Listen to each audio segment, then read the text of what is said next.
চুপচাপ হয়ে আছি, ধৈর্য ধরে সবই দেখতেছি। হ্যাডাম দেখাইস না, ভাবিস না খেলা এখানেই ফিনিশ। ধৈর্যের বাঁধ ভেঙে গেলে দিনের বেলায় তারা দেখাই দিমু, তখন বুঝবি আমি কি জিনিস। চুপচাপ হয়ে আছি, ধৈর্য ধরে সবই দেখতেছি। হ্যাডাম দেখাইস না, ভাবিস না খেলা এখানেই ফিনিশ। ধৈর্যের বাঁধ ভেঙে গেলে দিনের বেলায় তারা দেখাই দিমু, তখন বুঝবি আমি কি জিনিস।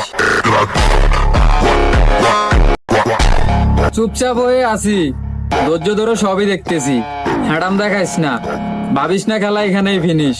ধৈর্যের বাঁধ ভেঙে গেলে দিনের বেলায় তারা দেখাই দিমু, তখন বুঝবি আমি কি জিনিস।